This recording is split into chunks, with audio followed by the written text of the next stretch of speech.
पिपरी जल विद्युत कॉलोनी में बेदखली की कार्रवाई तेज, नोटिस मिलते ही मचा हड़कंप। रेणुकूट पिपरी स्थित उत्तर प्रदेश जल विद्युत उत्पादन निगम लिमिटेड की कॉलोनी में वर्षों से रह रहे लोगों के खिलाफ प्रशासन ने बेदखली की कार्रवाई तेज कर दी है। सोमवार को प्रशासनिक अधिकारियों की मौजूदगी में कई लोगों को मकान खाली करने का नोटिस सौंपा गया। नोटिस मिलने के बाद कॉलोनी सहित पूरे नगर में हड़कंप की स्थिति है और अन्य परिवारों में भी अपने घर खाली करने की आशंका को लेकर चिंता बढ़ गई है। उत्तर प्रदेश जल विद्युत उत्पादन निगम लिमिटेड के सिविल विभाग के अधिशासी अभियंता अविनाश सिंह ने बताया कि पिपरी नगर में रह रहे लगभग 250 लोग पीपी एक्ट से संबंधित मुकदमा हार चुके हैं। इनके विरुद्ध उप जिलाधिकारी न्यायालय से बेदखली का आदेश जारी हो चुका है। उन्होंने बताया कि संबंधित लोगों को पूर्व में भी कई बार नोटिस दी जा चुकी है। उसी क्रम में सोमवार को दुद्दी के तहसीलदार अंजनी गुप्ता तथा नायब तहसीलदार ज्ञानेंद्र कुमार फोस की उपस्थिति में 10 लोगों को अंतिम नोटिस देकर 1 सप्ताह के भीतर मकान खाली करने के निर्देश दिए गए हैं। प्रशासन की इस कार्रवाई के बाद कॉलोनी के निवासियों में बेचैनी बढ़ गई है। नोटिस पाने वाले कुछ लोगों ने बताया कि वे 2-3 दिनों के भीतर ही मकान खाली करने की तैयारी कर रहे हैं, जबकि अन्य परिवारों को भी जल्द नोटिस मिलने की आशंका सता रही है। इससे पूरे नगर में दहशत और असमंजस का माहौल बना हुआ है। गौरतलब है कि पिपरी नगर में भूमि स्वामित्व को लेकर वर्षों से विवाद चला आ रहा है। इस क्षेत्र की जमीन पर वन विभाग, रिहंद बांध से जुड़े सिंचाई विभाग तथा उत्तर प्रदेश जल विद्युत उत्पादन निगम लिमिटेड अलग अलग स्तर पर अपना दावा करते रहे हैं। इसी विवादित भूमि पर वर्षों से हजारों लोग मकान बनाकर रह रहे हैं। अब न्यायालय के आदेश के बाद प्रशासन द्वारा शुरू की गई बेदखली की कार्रवाई ने एक बार फिर इस पुराने भूमि विवाद को चर्चा में ला दिया है।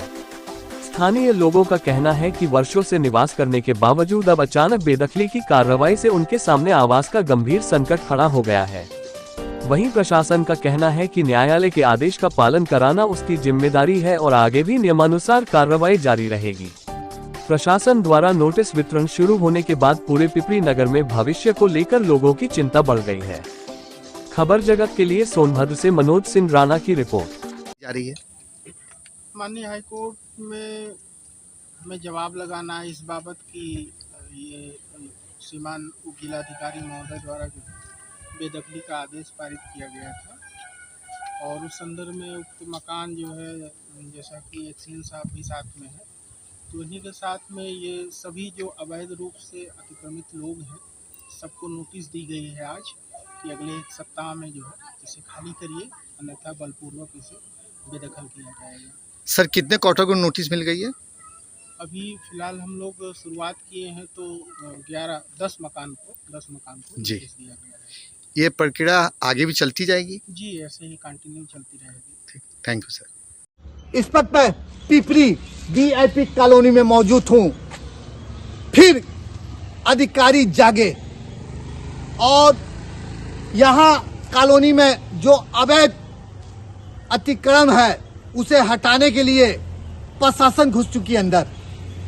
1 हफ्ते का हाई कोर्ट से आदेश है कि 1 हफ्ते में जिन जिन लोगों के ऊपर मुकदमा था जो हार चुके हैं उनके आवास को खाली करके हाई कोर्ट में नोटिस पहुंचाना है। यह बड़ी बात है। आज 10 क्वार्टर को नोटिस मिला है, 250 क्वार्टर टारगेट में है। अब कितने क्वार्टर खाली होंगे, सबसे बड़ा सवाल ये उठता है। सोनभद्र से लाइव न्यूज मनोज राणा आप तक पहुंचा रहे हैं।